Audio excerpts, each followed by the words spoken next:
শুভেচ্ছা, ঈদ মোবারক। ঈদ মানে আনন্দ, ঈদ মানে খুশি, আর ঈদের উৎসবকে পরিপূর্ণতা দেয় বাংলা চলচ্চিত্রের ধামাকাদার সব সেলিব্রেশন। বিকজ আমরা জানি ঈদের সময়টাতেই কিন্তু অনেক অনেক চলচ্চিত্র আমাদের রিলিজ হয়, যে চলচ্চিত্রগুলো নিয়ে আগে থেকেই সবারই অনেক জল্পনা কল্পনা পরিকল্পনা থাকে। তো সেই পরিকল্পনার সাথে কিন্তু কোন নায়িকার মুভি দেখব, কোন নায়কের মুভি দেখব, অথবা ৩-৪টা রিলিজ হলে তো স্পেসিফিকভাবে আসলে আমাদেরকে কাউন্ট করতে হয় যে কোনটা আগে দেখব, কোনটা পরে দেখব, কোনটা তৃতীয় দিন দেখব। সো এরকম একটা ব্যাপার থাকে। আর সেই সাথে ওই যে নায়িকাদের কথা বললাম, সো এমন একজন নায়িকা যার নাম শুনলে মনে হয় আচ্ছা ঠিক আছে, তার মুভি তো দেখতেই হবে। তো তার সাথে যদি আড্ডা হয় তাহলে নিশ্চয়ই ঈদের সময়টা আরও অনেক ভালো কাটবে। তো আপনাদের সবাইকে আমাদের আজকের তারার ঈদের আড্ডায় আমন্ত্রণ জানাচ্ছি। আমি শান্তা জাহান রয়েছি প্রাণ ফ্রুটো প্রেজেন্টস তারার ঈদে। আর আমার সাথে রয়েছেন আমাদের বাংলাদেশের Dhallywood queen, the most gorgeous lady, Apu Biswas. Eid মোবারক। ঈদ মোবারক। কেমন আছো? এই তো ভালো। তোমাকে দেখে মনে হচ্ছে আজকে ঈদ। ঠিক বলেছো, ঝলমলা কাপড় এবং এত ফোলানো, মানে একটা চেয়ারে হচ্ছে না, আরেকটা লাগবে। Barbie doll. না, তোমাকে অনেক সুন্দর লাগছে। Thank you. আচ্ছা, এই যে ঝলমলে পোশাকের কথা বললে, সো ঈদের প্রসঙ্গ যেহেতু আসলোই, মানে ছোটবেলায় এই ঝলমলে পোশাক নিয়ে কি কোনো মজার কাহিনী আছে যে আব্বুর সাথে রাগ করা, না আমাকে দিতেই হবে জড়ি চুমকি দেয়া? না, আমার যেটা হতো যে আমার খুব পছন্দের একজন নায়িকা বাংলাদেশে ছিলেন, শাবনূর আপু। তার গানগুলো আসলে দেখতাম। তো তার একটা গান খুব ফেমাস হয়েছে, আই থিঙ্ক বললেই বুঝতে পারবা, যে অনেক সাধনার পরে আমি। হ্যাঁ, ওই গানে আপু একটা ড্রেস পরেছিল হোয়াইট কালার। আমাকে ওইটাই বানাতে হবে, ওইটাই পড়তে হবে। তো এইটা নিয়ে বাবার সাথে অনেক বেশি ঝগড়া ছিল, অনেক বেশি মনে কষ্ট ছিল। তো পরে যাই হোক, মানে সিমিলার ড্রেস হয়েছে, ওইরকম আর বানাতে পারেনি। ওইরকম মাথায় আমার ফুল দিতে হবে।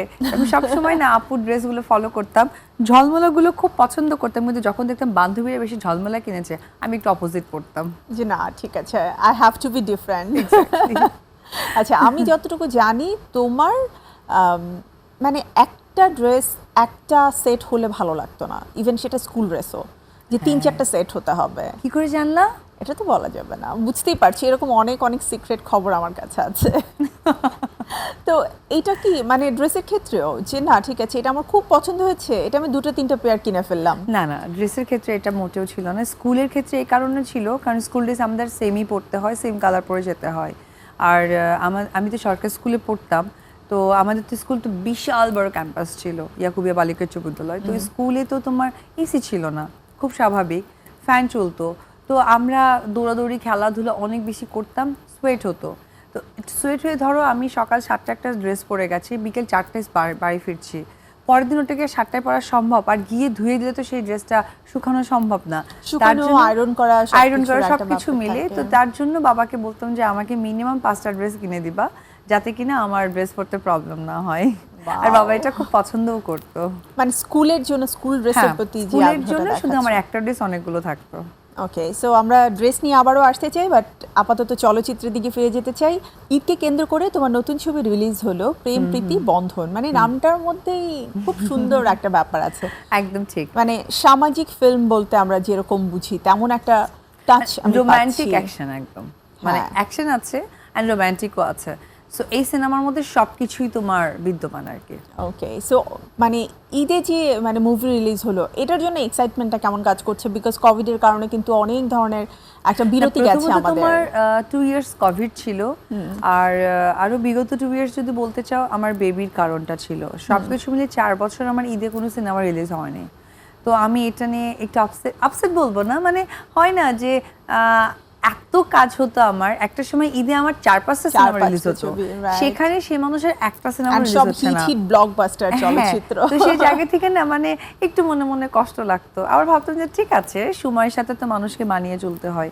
তো পরবর্তী সময় যখন আবার দেখতাম যে না আমার সিনেমা রিলিজ হচ্ছে, বিশেষ করে এই ঈদে আমার যেমন এত বড় একটা বিগ বাজেটের সিনেমা রিলিজ হয়েছে প্রেম প্রীতির বন্ধন, এবং দর্শক প্রচুর ভালো রেসপন্স করছে, তো ওই 4 বছরের কষ্টটা না একবারে ভুলে গেছে।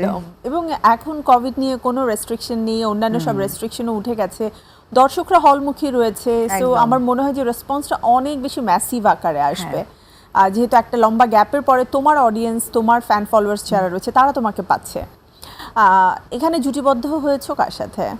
আমি আমার সাথে কোয়ার্টিস যে জয় চৌধুরী।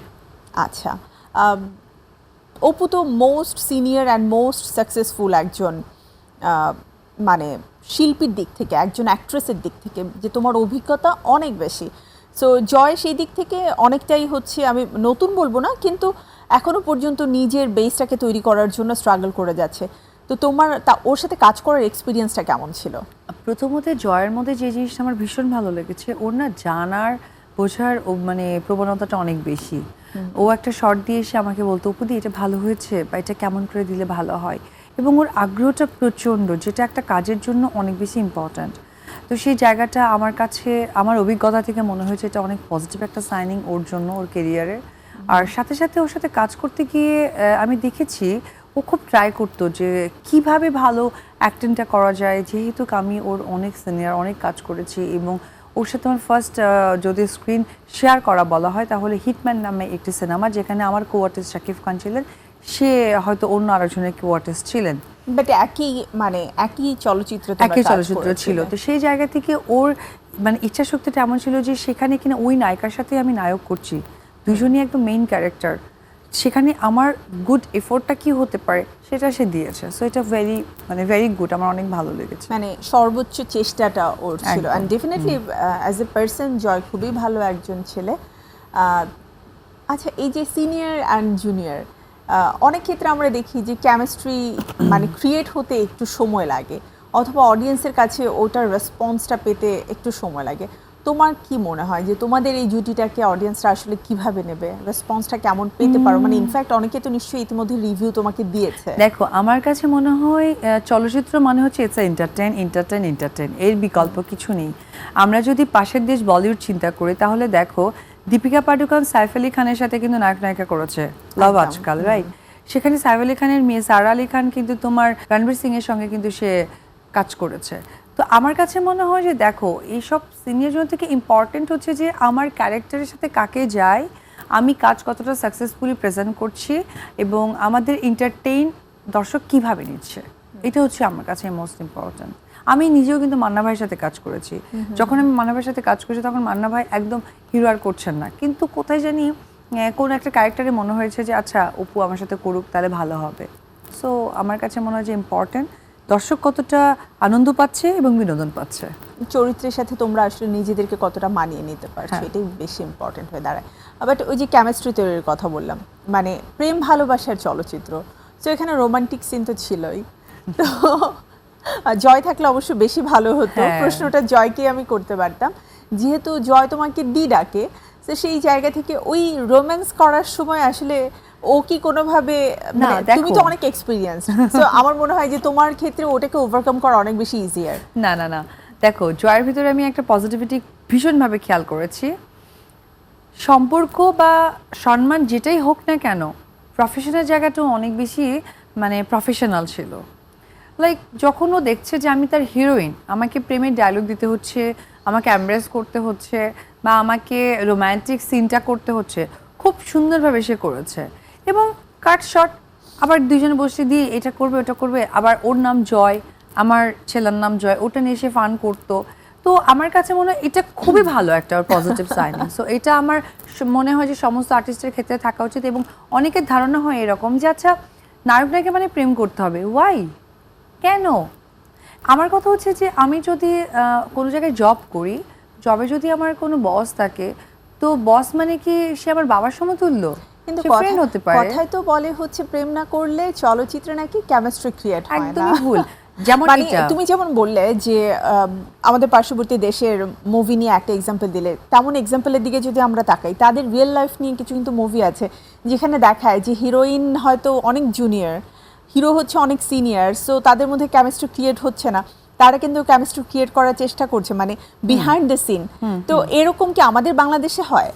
না, আমাদের বাংলাদেশে কি হয় আমার এটা এক্সপিরিয়েন্স নাই, বাট আমি ওই ধরনের কাজ মানে কখনো করতে হয়নি, বা ওইটা আমার মনে হয়নি যে লাইক আমাকে কেমিস্ট্রি তৈরি করে কাজ করতে হবে। কেমিস্ট্রির গল্প নিয়ে আমরা ফিরে আসি, আমি একটা বিরতি নিয়ে আসি, ঠিক আছে? বেটার। প্রিয় দর্শক, সময় হয়ে গেছে প্রাণ ফ্রুটো প্রেজেন্টস তারার ঈদের আয়োজন থেকে ছোট্ট একটি বিরতি নেবার। বিরতির পরে আবারও ফিরে আসছি, কথা হবে কেমিস্ট্রি নিয়ে। আপনারাও থাকুন আমাদের সাথেই, কারণ আপনাদের কেমিস্ট্রি আমাদের সবচেয়ে বেশি প্রয়োজন।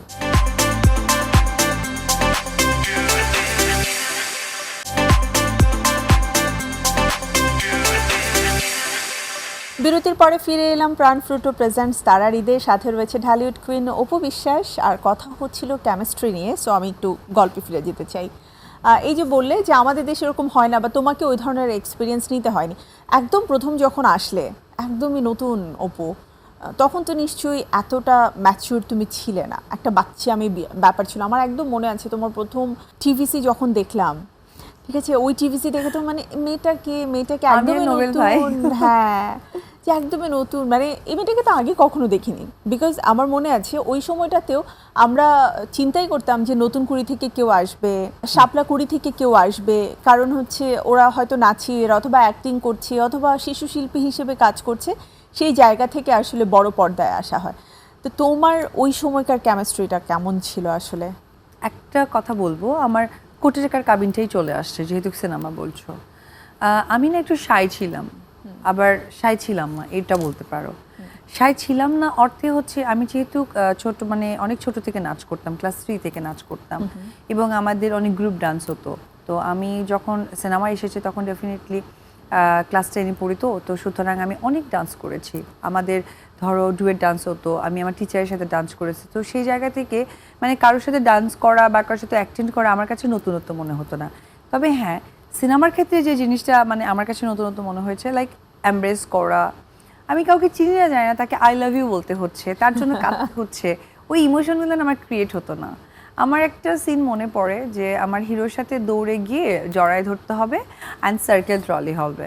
তো সার্কেল ট্রলির সময় ন্যাচারালি তোমার ক্যামেরাম্যান ছাড়া আর ডিরেক্টর ছাড়া আর ফোকাস বলার ছাড়া আর আশেপাশে কেউ থাকে না, কারণ পুরোটা রান করে, তো সো তোমাকে পুরোটা তো খালি দেখাতে হবে, সবাই চলে যায়। তো আমাদের ছিল সার্কেল ট্রলির শট, আমি দৌড়ে আসবো, হিরোকে জড়ায় ধরবো অ্যান্ড সার্কেল ট্রলি হবে। তুমি বিশ্বাস করবে, পুরো কান্না করে দিছি, কেউ থাকবে না, আমি কি বলবো, কি কি অ্যাক্টিং করবো, কেমনি জড়ায় ধরে থাকবো।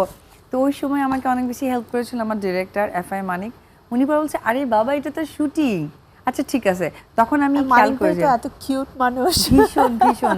তো ওই জায়গা থেকে যখন সবাই সাইকেল ট্রলি করছিলেন, আমার সাইকেল ট্রলির সাথে আমি যখন কান্না করে দিয়েছি, তখন সাইকেল ট্রলির সাথে সবাই দৌড়াচ্ছিল আমাদের শটটার জন্য। যদিও শটটা অনেকবার নিতে হয়েছিল, কারণ অনেক সময় কেউ ইন হয়ে যাচ্ছে, কেউ আউট হয়ে যাচ্ছে, কেউ একটু বেশি গেছে, কেউ কমে গেছে। তো সব কিছু মিলিয়ে আমার অভিজ্ঞতা অমনই ছিল। কিন্তু তুমি বলছো কেমিস্ট্রি কথা, ওই কেমিস্ট্রিটা আমি আসলে জানি না, আমার সেটা জানার সুযোগটা হয়ে ওঠেনি। যেহেতু আমি টোটালি এসেছে খুব সুন্দরভাবে কোটেরকার কাবিন করেছি, এরপর নায়কের হাত ধরে মানে সাকিবের হাত ধরে আমি সমস্ত কাজগুলো করেছি। আর আমি সো লাকি যে আমি সত্যি মানে লাকি, ভাগ্যবান, ভাগ্যবতী সবই বলবো। আমি হচ্ছে দীপজল ভাইয়ের প্রোডাকশন দিয়ে আসছি, কারণ দীপজল ভাই এমন একজন মানুষ, এমন একজন গার্জিয়ান। আমার মনে হয় আমার সাথে যারা দীপজল ভাইকে কাছে পাশে দেখেছে তারা একমত হবে। আমার মনে আছে আমি যখন হচ্ছে মিয়াবাড়ির চাকর ভাইয়ার প্রোডাকশন ছাড়া অন্য প্রোডাকশনে কাজ করতে গিয়েছিলাম, মা তো কোনোভাবেই দেবে না, মা বলছে যে না দরকার নাই, এই 4টা সিনেমা করেছে, ওকে ফাইন, আর করতে হবে না। দীপজল ভাই নিজে বলছে কোনো সমস্যা নাই, ওই আমাদের তো কন্ট্রাক্ট ফর্ম থাকে জানো, কন্ট্রাক্ট ফর্মে দীপজল ভাই সাইন করেছিল, করে আমাকে মেয়েবাড়ির চাকরটা করিয়েছিল। মানে ভাইয়া ছিল আমার মা বাবা, মানে ভাই বলতে যাবো যে টোটালি ভাইয়া ছিল, গার্ডিয়ানশিপটা একদম তার কাছে ছিল। নায়কের সাথে কেমিস্ট্রির শুরুটা কবে থেকে? বাস্তব বাস্তব এটা হচ্ছে যখন আমার কোচেকার কাবিন একদমই শেষের পথে, তখন। কতদিনের শুটিং টাইম ছিল? 25 ডেজ। 25 ডেজ, মানে এটা কি বলে যে ছোট্ট মেয়েদেরকে পটানো হচ্ছে সবচেয়ে সহজ, যেহেতু ক্লাস 10-এ পড়া একটা মেয়ে ছিল, মানে জীবনের প্রথম কাউকে এভাবে করে জড়িয়ে ধরে আই লাভ ইউ বলতে হচ্ছে, ইমোশন ক্রিয়েট করতে হচ্ছে, সো দ্যাট ওয়াজ লাইক। আচ্ছা, ধরো এখন তো তুমি অনেক বাস্তববাদী, আর তখন তো এতটা বাস্তবতা সম্পর্কে বুঝতে না, না তো তখন আসলে ভালোবাসাটাকে কেমন লাগতো, কি মনে হতো? ভালোবাসাটা না মানে কি লাগতো বলতে পারবো না গুছিয়ে, মানে হ্যাঁ, মানে সেই অনুভূতিটাই জানতে চাচ্ছি। মানে অগোছালো অনুভূতি বলতে পারবো, এইটুকু বলতে পারবো। কোটি টাকার কাবিন করার পর যে পিতার আসন, চাচু, দাদিমা দেখছো না, এই 3টা সিনেমা আমার করার কথা ছিল না, কারণ কোটি টাকার কাবিনের পরে আমি খুব বিরক্ত শুরু করে দিয়েছিলাম বাড়িতে। তো সেই জায়গা থেকে ফোনে কথা বলা, এই সেই সব কিছু। তখন মা বাবা সবাই ডিসিশন নিল যে আর কোনোভাবেই আমাকে সিনেমা করাবে না, আমাকে ইন্ডিয়ায় ভর্তি করিয়ে দিয়েছিল। আমার বোনের যেখানে বিয়ে হয়েছে আমি ওখানে ভর্তিও হয়ে গিয়েছিলাম, বাট আমি সব কথা তাকে পাস করে দিতাম। আমি কোথায় ভর্তি হয়েছি, কোথায় আছি, কি আছি, আমার কাছে ফোন ছিল না, বাট আইএসডি ফোন বুথ থেকে আমি ফোন করে করে সব কিছু পাস করে দিতাম। তারপরে যাই হোক একটা পর্যায়ে মাকে বোঝাতে মানে রাজি করাতে আমি সক্ষম হয়েছি যে না মা, কয়েকটা কাজ করি না, এত সুন্দর একটা সিনেমা হিট গেল। এবং দীপজল ভাই বারবার বলছিল যে আমি আছি, মাসিমা আপনি ওকে পাঠান, আমরা কাজ করব একসাথে, কোনো সমস্যা নেই। কোনো একটা কারণে মা বায়াসড হলাম অ্যান্ড আসলাম, তারপর একদম পরপর 3টা সিনেমা করলাম। And 4 সবগুলো নম্বর super সিনেমা duper করতে hit। গিয়ে আমাদের বিয়ে হয়ে গেল। তার 3-4 মাস পরে মা জানতে পারলো। এইভাবে সে আসলে সবকিছু। আচ্ছা, মানে বিয়ের ঘটনাটা কি ছিল বলো তো? যে ব্যাপারটা এরকম শুটিং সেট থেকে চলো আজকে আমি তোমাকে বিয়ে করব, না, না, আর না। লাইক তুমি বলেছিলে যে না আজকে আমাকে বিয়ে করতে হবে? না না না, বিয়ের ব্যাপারটা আসলে অনেক আগে থেকেই মানে যেহেতু মা তার সাথে আমাকে কথা বলতে দিত না, ঘুরতে দিত না। মা তো একদম মানে র্যাবের চাকরি নিয়ে নিয়েছিল আমার সাথে, মানে বন্দুক ছাড়া র্যাব আর কি এরকম। তো এটা আসলে আমরা যখন 2-3টা সিনেমা শেষ করে ফেললাম, তো তখন আর কি সাকিব বলল যে আচ্ছা ঠিক তোমাদের আছে। সবচেয়ে মজার ব্যাপারটা কি ছিল জানো? সেটা হচ্ছে ডেট করার জন্য বাইরে যাওয়ার প্রয়োজন নেই, একসাথে মুভি করছো, একসাথে আছো, ভালোবাসার ডায়লগ ইম্প্রোভাইজ করে যা বলতে ইচ্ছা করছে বলে দিচ্ছ। ও না না না, ওটা আমার সম্ভব ছিল না। আমার মানে মানিক ভাই টানিক ভাই সবাই জানে মা সেটে এমনও আছে থাপ্পড় মেরে দিয়েছে, আমি হয়তো ডায়লগ দিতে গিয়ে মনের কথা 2-3টা বলে ফেলেছি। মা তো একদম সামনে বসা, যেমন ক্যামেরাম্যান থাকে, কি বললি, এসে এমন আছে যে শুটিং সেটা থাপ্পড় দিয়ে দিয়েছে। এরকম অনেক মানে অনেক কিছু আছে। পরবর্তী সময় যখন সে বললো যে আমরা বিয়ে করে ফেলি, আমি তো বিয়ে, আমার কাছে মনে হয়েছিল কি মা এত প্যানের প্যানের করছে, আর মার সাথে ওর আবার একটা হটটক হয়েছিল। মা বলছে যে ওকে বিয়ে করো, তারপরে তোমরা কথা বলো, তারপরে ঘুরো। এটা কি ধরনের কথা? আমার তো মেয়ে বাবা, আমি তো একটা মেয়েকে আমি ভালোবেসে আদর করে বড় করেছি, ঠিক আছে, হয়তো সেই প্রফেশনে আছে, তোমাদের যদি দুজনের মত থাকে আমাদের সমস্যা নেই, কিন্তু ঘোরাফেরা কথাবার্তা এটা আমার পছন্দ না বাবা, এটা আমাকে মাফ করে দাও। সেও বলছে যে ঠিক আছে, আমিও ওকে অনেক রেসপেক্ট করি, সো আপনার কথাটা আমি অবশ্যই রাখবো যেহেতু আপনি আমাকে বললেন। সেই জায়গা থেকে তখন সে আমাকে বলল, তা আমি ভেবেছি মা তো বলছে বিয়ে করব, কথা বললেই হবে, তো বিয়েই করি, কথা বলা যাবে অ্যাটলিস্ট, মা ঝামেলা আর করবে কোনো না। ঝামেলা কিন্তু বিয়ে মানে যে আটকে যাওয়া, এটা আমার মাথায় ঢোকেনি। বিয়ে মানে হচ্ছে এরপরে এত মানে এত বিশ্বাস করো, আমি responsibility। সত্যি আমি এই অনুষ্ঠানের মধ্যে দিয়ে বলতে চাই, বিয়ে করার আগে অন্তত চিন্তা করো, আমার মতো করে বোকামি করো না যে বিয়ে মানে আচ্ছা ঠিক আছে মা বাধা দিচ্ছে কথা বলতে, কথা তো অ্যাটলিস্ট বলতে আসলে পারবো। না ওই বয়সে এই চিন্তাটাই মাথায় তুমি আসে জানো না আমার চোখে সরিষার ফুল বাংলা কথা। তো পরবর্তী যে সময় এই মানুষটার সাথে কথা বলার জন্য কোনো বাধা থাকবে না, হ্যাঁ, আমি যখন খুশি আমার তার সাথে- আমার একটাই নোট ছিল জানো, মানে বিয়েটা ছিল না, আমার কথা ছিল কথা বলতে শুটিং সেটে মার এত বাধা, আর মা বলছে বিয়ে করলে নাকি আর কথা বলতে বাধা দিবে না। আচ্ছা ফাইন, অ্যাটলিস্ট কথা বলার জন্য হলো বিয়ে করি। তখন বিয়ে সম্বন্ধে এত মানে এত লাইফ যে এটা একটা, এটা সত্যি মাথায় আসে নাই। তো বলছে, আমি বললাম আচ্ছা ঠিক আছে, মানে দুজনে করে ফেলি। আর আমাদের মাঝখানে আমার বোন ছিল, ওর কাজিন ছিল, এই। আচ্ছা, ফিল্মে তো অনেকবার বউ সেজেছো, বাট নিজের বিয়েতে কি প্রপার বউ সাজাটা না হয়েছিল? না, আমি তো লুকিয়ে বিয়ে করছি, বউ সাজবো কোথায়?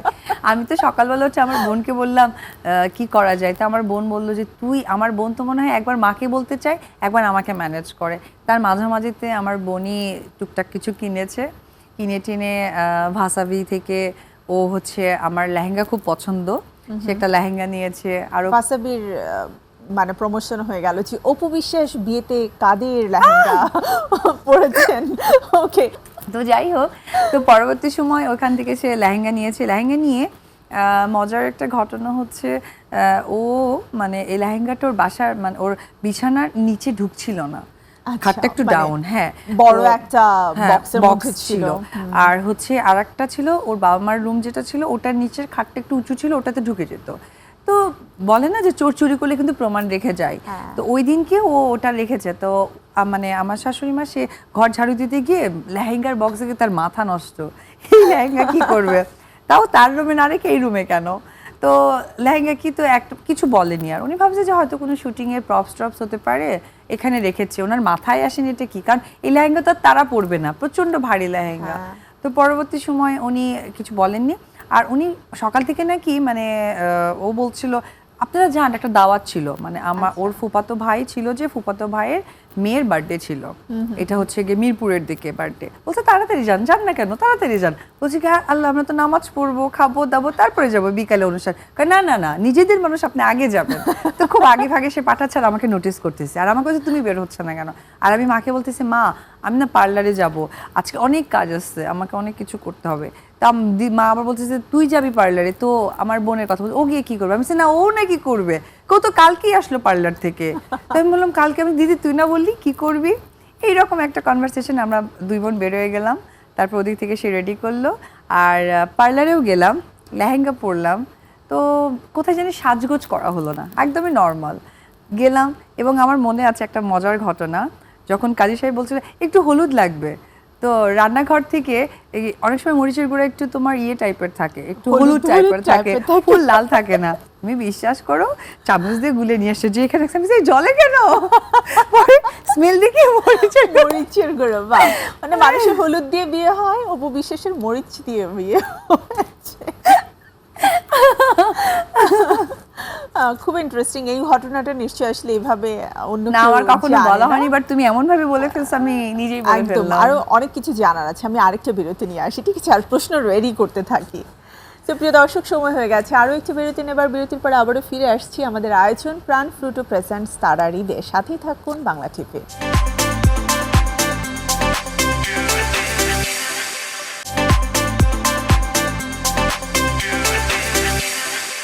প্রাণ ফ্রুটো প্রেজেন্টস তারা ঈদে আরও একবার আমন্ত্রণ আপনাদের সবাইকে। ফিরে যাচ্ছি আড্ডায়, শুনছি বিয়ের গল্প। আচ্ছা, গয়না দেয়া হয়েছিল কত ভরি? না এটা বলা যাবে না। না না বলো না, একটু শুনি। এটা এই জন্য বলবো না, কারণ তারা তাদের মতো করে আমাকে দিয়েছে, এটা কখনো মেপে দেখা হয়নি। তো এটা তো পালিয়ে বিয়ে, মানে পালিয়ে বিয়ের সময় কতটুকু ছিল? অনেক সময় তো আংটি পরেও বিয়ে হয়, বাট যেহেতু তোমাকে লেহেঙ্গা দেয়া হয়েছে এই জন্য আমার মাথায় আসলো, তাহলে নিশ্চয়ই গোল্ড তুমি পরেছো। হ্যাঁ আমাকে দিয়েছে, সে পছন্দ করে দিয়েছে, কারণ তার পছন্দ অনেক ইউনিক। ডেফিনেটলি কিং খান, সো বুঝতেই হবে। ওকে, সো এই যে বিয়েটা হয়ে গেল, বিয়ের আগে ভালোবাসার যে কেমিস্ট্রি, না দেখতে পেলে কেমন কেমন লাগতো, দেখতে পেলে কেমন কেমন লাগতো, এটা কি বিয়ের পরেও ছিল নাকি হচ্ছে কিছুদিন পরে নর্মাল হয়ে গেল বলো তো? কারণ বিয়েটা তো লুকোচুরি বিয়ে ছিল। হ্যাঁ না আসলে ওই রকম কখনো হয়নি, কারণ আমি ধরো যোগাযোগটা করতে পারতাম, তো সো ওই জায়গা থেকে ওই রকম কখনো আমার হয়নি। তবে মা জানলো কবে? মা তো শুরু থেকেই বুঝতে পারতো, কারণ আমি মাকে সব বলে দিতাম, মার কাছে লুকাতে পারতাম না। আর একটা মা খুব ভালোভাবে জানতে পেরেছিল, সেটা হচ্ছে আমি বললাম না কোটি টাকার কাবিন করার পর মা আমাকে ইন্ডিয়াতে ভর্তি করে দিয়েছিল, বাট আমি তো ধরো এসে কলেজে ভর্তি হয়েছিলাম, আমি সরকারি মুজিবুর রহমান মহিলা কলেজে ভর্তি হয়েছিলাম।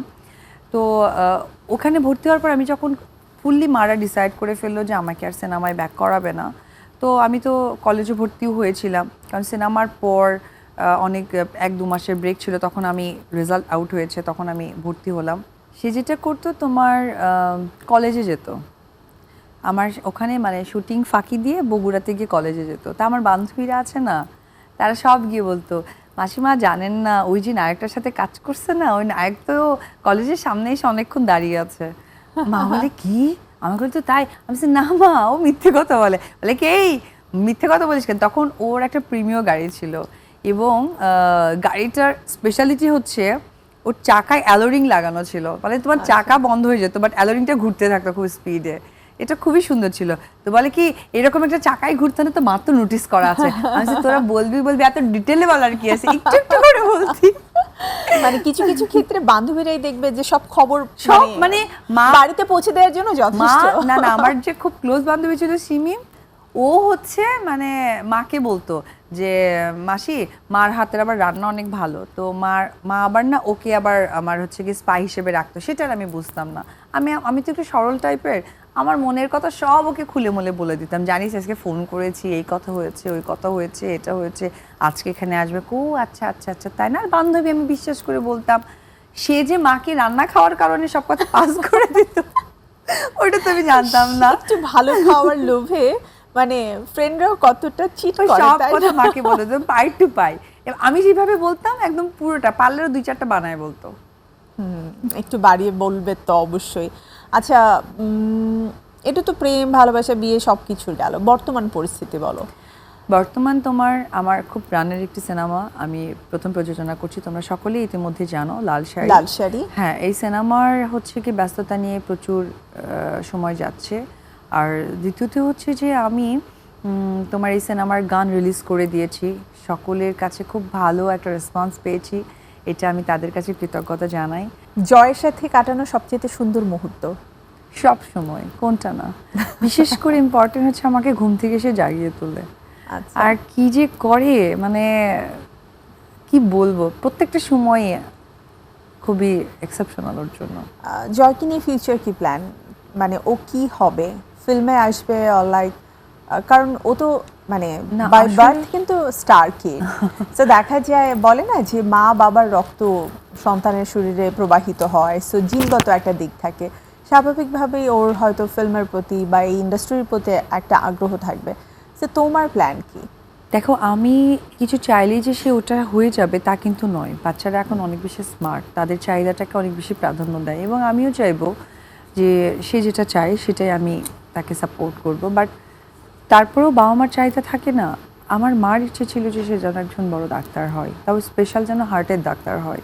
আচ্ছা। তো সেটা আমি তাকে জানাবো, তারপরে বাকিটা তার ডিসিশন। এখনকার বাচ্চারা তো নিজেরা অনেক বেশি চুজি হয়। একদম। কি কি ফিল্ম নিয়ে কাজ চলছে যেগুলো সামনে আমরা দেখতে পাবো? আমার স্বর্গ একটি সিনেমা আমি সাইন করেছি, এটা ভেরি রিসেন্ট শুটিং স্টার্ট করব। আরও 2-3টে সিনেমার কথা আমার সাথে চলছে। গল্প সহকারে সব কিছু যদি খুব সুন্দরভাবে আমার কাছে প্রেজেন্ট হয় তাহলে হয়তো বা করা হবে, আর তোমরাও জানতে পারবে। যখন তুমি লাল শাড়ি করতে গেছো, প্রযোজনা সংস্থার তো কিছু দায়িত্ব থাকে, ডিরেক্টরকে গাইড করা, সব কিছু টেক কেয়ার করা, মানে ঠিকঠাক মতো হচ্ছে কিনা। তো একই সাথে কাজ করেছো, আবার একই সাথে এই দায়িত্বটাও ছিল, মানে ব্যালেন্সটা কি করে করেছো দুটোর মধ্যে? আমার ডিরেক্টর অনেক স্মার্ট ছিল, আর আমি খুবই লাকি যে আর্টিস্টগুলোকে আমি নিয়েছি, এবং আমার ক্যামেরাম্যান সহকারে সবাই তারা নিজেদের মতো করে কাজ করেছে। মানে আমাকে তাদেরকে কোনো ডিরেকশন দিতে হয়নি, উল্টো তারা আমাকে ডিরেকশন দিয়েছে যে দিদি আপনি এই সময় রেডি হয়ে যাবেন, এই সময় যাবেন, এটা লাগছে, আমরা এটা ঠিকঠাকভাবে রেডি করে রেখেছি। আমাকে কিচ্ছু করতে হয়নি। মানে আমার কাছে মনে হয় যে আমার মতো করে সিনেমা যদি কোনো প্রযোজক করে তাহলে তারা প্রযোজক হয়ে উঠতে পারবে না, একদম তারা মাটির মানুষের মতো থাকতে পারবে। কারণ আমি একজন শুধু শিল্পীই ছিলাম লাল শাড়িতে। দায়িত্বটা আসলে ডিরেক্টরই একদম। অনেক বেশি মেনটেন করেছে। তোমার লাল শাড়িতে কো-আর্টিস্ট হচ্ছে সাইমন সাইমন। সাদিক। সো সাইমন সাদিকের সাথে কাজ করার experience, this is very first time তোমরা দুজন মিলে কাজ First time. করছো, সো এক্সপিরিয়েন্স কেমন ছিল? খুবই ভালো। সাইমন ভীষণ ভীষণ হেল্পফুল একজন আর্টিস্ট। সাথে করে বলবো যে সে যেহেতু আমাদের শিল্পী সমিতির একটা বড় দায়িত্বে আছেন, সেই দায়িত্ববোধটাও কিন্তু সে শুটিংয়ে ছিলেন। মানে অনেক সময় হয়েছে যে সাইমন বলেছে যে হিরোইন আপনি চিন্তা করার দরকার নাই, এই লোকেশন থেকে শুরু করে কি কি পারমিশন বা কী করতে হয় আমি করে নিচ্ছি। তো সেই জায়গা থেকে সাইমনকে ওভারঅল মিলে আমার ভীষণ ভালো লেগেছে, এবং হয় না যে সহশিল্পী হলে এরকমই হওয়া উচিত, সেটা আমি সাইমনের কাছ থেকে পেয়েছি। ওকে, সো জানবো আরও অনেক কিছু সাইমন নিয়ে, আরও অন্যান্য ব্যাপার নিয়ে, কিন্তু ছোট্ট একটা বিরতি আমি নিয়ে আসি।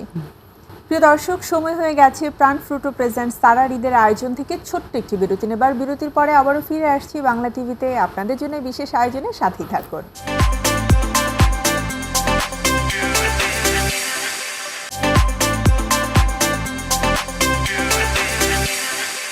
ফিরে এলাম বিরতির পরে আরও একবার। আমাদের আয়োজন প্রাণ ফ্রুটো প্রেজেন্টস তারার ঈদের, সাথে রয়েছে ঢালিউড কুইন অপু বিশ্বাস। কথা হচ্ছিল তার সাথে, এবারে একটু দেখি অপু বিশ্বাসের সাথে নতুন কিছু খেলা করা যায় কিনা, কারণ অনেক কথা বললাম। সো এবারে যদি একটু খেলা হয়, নট ব্যাড, বাট এখানে প্লেগ্রাউন্ড নাই, তো কথায় কথায় খেলতে হবে। আমি তোমার জন্য বেশ কিছু প্রশ্ন রাখবো, প্রশ্নের মানে ঝটপট প্রশ্ন, চটপট উত্তর দিতে হবে। ঠিক আছে।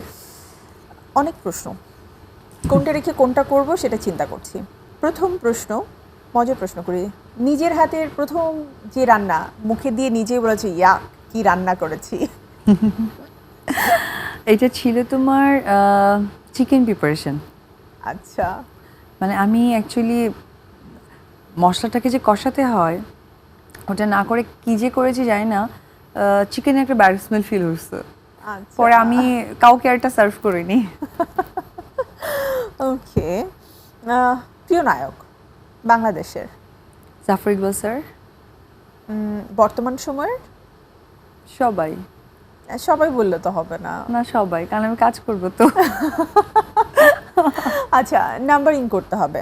আউট অফ 10 শাকিব খান, সাইমন সাদিক আর সিয়াম আহমেদ। 310। এটা তো সত্য প্রশ্নের উত্তর হলো না অপু, না, তুমি তো অনেক সত্যবাদী। না না, নায়কদের ক্ষেত্রে আর এর চেয়ে বেশি সত্য বলা যাবে না। না, ডেফিনেটলি সবাই প্রিয় হতে পারে। প্রথমত কথা, সাকিবের সাথে প্রচুর কাজ করেছে, ডেফিনেটলি তাকে আমি 10-এ 10 দিব। সাইমন আমার ভেরি রিসেন্ট সিনেমার নায়ক, তো ও খুবই ভালো কাজ করেছে। ওনার প্রতি আমি কৃতজ্ঞতা, মানে নায়কের কাছে একজন সহশিল্পী হিসেবে যতটুকু কৃতজ্ঞতা জানানো দরকার, সো 10। আর সিয়ামের কাজ আমি যতটুকু দেখেছি ভীষণ ভালো, ভীষণ ভালো, সো তাই 10। ওকে, যে নায়িকাকে দেখলে জেলাস হয়? না, আমার কাউকে দেখলে জেলাস হয় না। কোনো মেয়েকে দেখলেও জেলাস হয় না? না, জেলাস কেন হবে? এক একজন মানুষ এক এক রকম। লাইক তুমি শান্তা, আমি জেলাস করে মরে গেলেও কি আমি শান্তা হতে পারবো? আমি অপু, তুমি মনে করে একদম মাটিতে গড়াগড়ি খাচ্ছ, তুমি অপু হতে পারবে? সো এক একটা মানুষ তার নিজস্ব আইডেন্টিটি ক্যারি করে।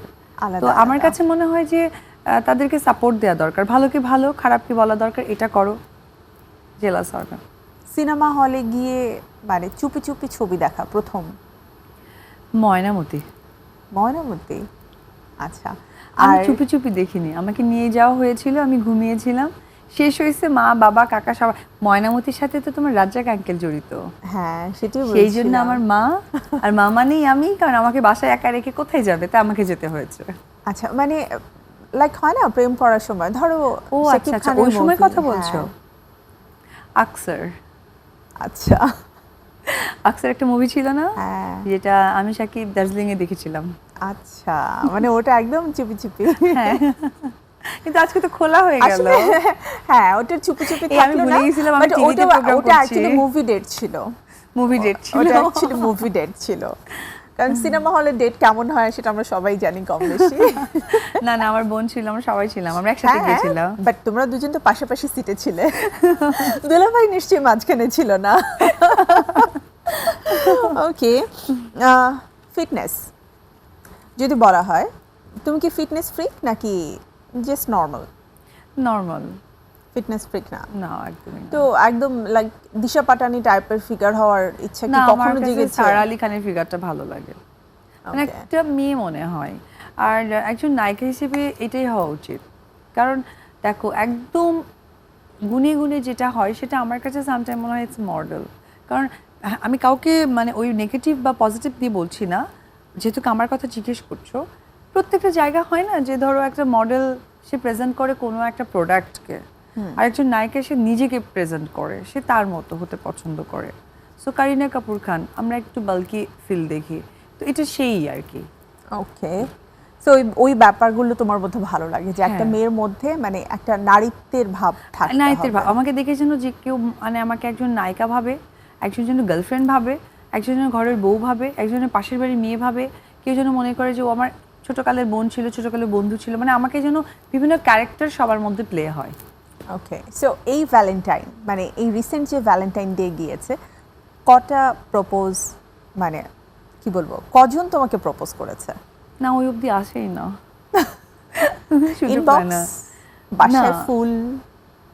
ফুল আসে, ভক্তদের প্রচুর ফুল আসে, ফুল আসে, চকলেট আসে, গিফট আসে, চিঠি? হাঁস আসে, মুরগি, তারপরে তোমার দেশীয় ফ্রুটস, মানে মানে যে এগুলো- এলাকার যা যা ফ্রুটস হয়, হ্যাঁ, হ্যাঁ। তারপরে তোমার মিষ্টি, দই, ফিঙ্গারিং পেয়েছি 4-5টা, তারপরে গলার চেন পেয়েছি, মানে ড্রেস পাই, মুখে প্রপোজ না করতে পারলেও রিং পাঠিয়ে দিয়েছে। এগুলো অনেক কিছু পাঠিয়ে দেয়, এবং অনেক সময় অনেক বড় চিঠিও লেখে, আমার পড়তেও ইচ্ছে করে না, এতক্ষণ কে পড়বে, আমার অতক্ষণ আমি একটু যারা ঘুমিয়ে যেতে শুনছে পারি। তাদের কিন্তু মন ভেঙে যাচ্ছে।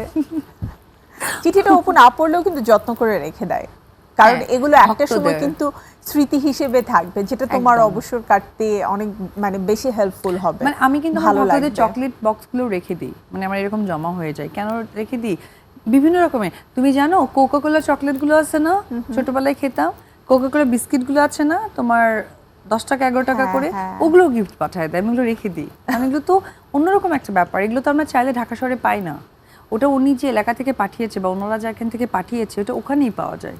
ডেফিনেটলি। এমন কোনো স্বপ্ন যেটার জন্য এখনো বাঁচতে ইচ্ছে করে? আমি আসলে বিজনেস উইম্যান হতে ইচ্ছে করে, মানে খুব পাওয়ারফুল একটা লেডি হব। পাওয়ারফুল তো আছোই, জাস্ট না, বিজনেসটা হয় করতে না যে হবে। একটু ডিফারেন্ট প্যাটার্ন, একটু ডিফারেন্ট স্টাইলে ইয়ে করা, ওটা খুব ইচ্ছে হ্যাঁ, করে। মানে কর্পোরেট লেডিজদের যে একটা Exactly, আলাদা হ্যাঁ, প্যাটার্ন হ্যাঁ, থাকে, আমরা ঠিক। তো একরকম, মানে আমরা যেখানে যে আমরা কিন্তু সেখানে মিশে যেতে পারি, কথা বলতে পারি, আড্ডাবাজি করি। একদম। বাট কর্পোরেটে যারা আছে তারা দেখবে একটু যেখানেই যায় তারা শাড়িটা এভাবে করে বসে মানে করে একদম, তারপর ঠিক আছে বলেছো। মানে তার মনে হচ্ছে কথাটাও মেপে মেপে বলছে, হাসিটাও খুব মেপে মেপে দিচ্ছে। না, আমি তো তোমার হচ্ছে সিনেমা যেদিন থেকে হয়তো বা আমার লাইফে আর হবে না, তখন থেকে আমি খুব কর্পোরেট ফিল করব।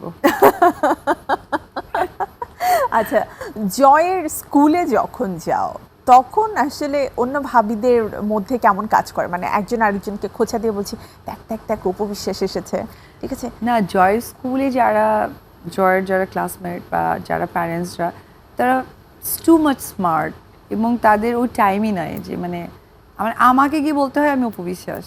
আচ্ছা, মানে ওরা আমি না বললে হয়তো জানতো না উপবিশ্বাস বলে বাংলাদেশে কেউ একজন আছে। তো সেই জায়গা নট থেকে লাইক দ্যাট, আই থিঙ্ক তারা আসলে কারো পার্সোনাল লাইফ নিয়ে অতটা বেশি বদার না, আই থিঙ্ক সো, তাই না? ডেফিনেটলি। হ্যাঁ, ওরা বদার না এবং ভেরি স্মার্ট। তো ওই জায়গা থেকে হ্যাঁ, এখন যেহেতু অনেক বছর জয় স্কুলে পড়ে, সেই জায়গা থেকে প্যারেন্টসদের সাথে একটা ভালো বন্ডিং আমার তৈরি হয়েছে, মানে আমার একটা সার্কেল তৈরি হয়েছে। তো সেই জায়গা থেকে তারা আমার কাজ দেখে, আমাকে অনেক পছন্দ করে, আমাকে অ্যাপ্রিসিয়েট করে। অ্যান্ড যখন হচ্ছে ওদের প্যারেন্টস মিটিংগুলো হয়, সেদিন আমার অনেক বেশি মজা হয়, কারণ এক একজন এক এক দেশ থেকে আসে, এক একটা গিফট নিয়ে আসে। তা আমি বলি ভাবি কেন এই গিফটগুলোর কেন দরকার আছে? বলছে না, আপনি যেহেতু সিনেমা করেন, আপনার এটা আপনার কাজে জন্য আসতে দরকার পারে, হবে। সো আপনি এটা রাখবেন।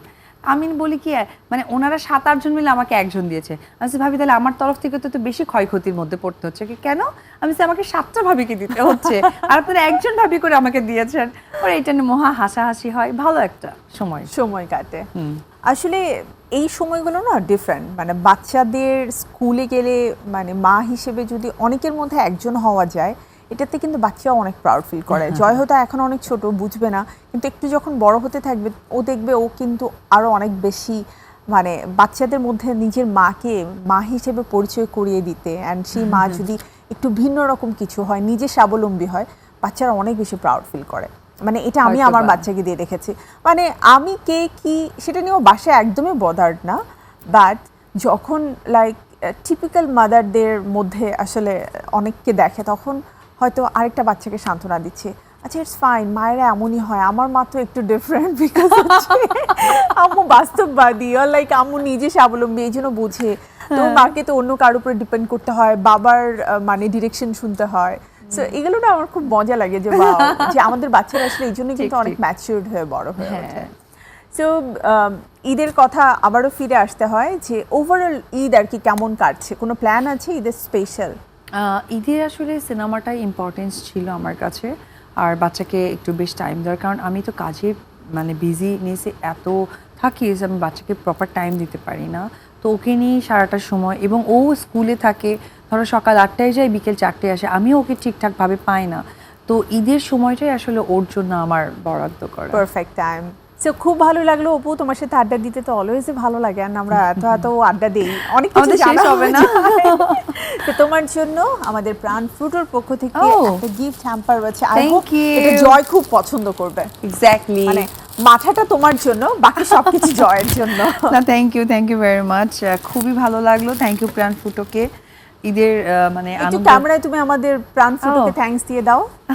থ্যাংক ইউ প্রাণ ফুটো আমাদের ঈদটাকে আরো সুন্দর করে মানে দেওয়ার জন্য, কারণ এখানে যা যা জুস আছে এগুলো আমি এমনিই কিনতে চেয়েছিলাম, বাট এখন আর কিনতে হবে না, বাসায় নিয়ে যে আমরা সবাই মিলে মিলেমিশে খাবো। থ্যাংক ইউ, তোমাকেও ঈদের অনেক অনেক শুভেচ্ছা রইলো, আবারও দেখা হবে এবং জম্পেশ একটা আড্ডা হবে আশা করি। Thank you. প্রিয় দর্শক, এই ছিল আমাদের আজকের প্রাণ ফ্রুটো প্রেজেন্টস তারার ঈদ। নিশ্চয়ই আপনাদের ভালো লেগেছে। আবারও ফিরে আসবো আপনাদের পছন্দের তারকা বা তারকাদ্বয়কে সাথে নিয়ে আড্ডা দিতে। সে পর্যন্ত আপনারা সবাই ভালো থাকুন, সুন্দর থাকুন, ঈদ কাটুক মহা আনন্দে। আল্লাহ হাফেজ।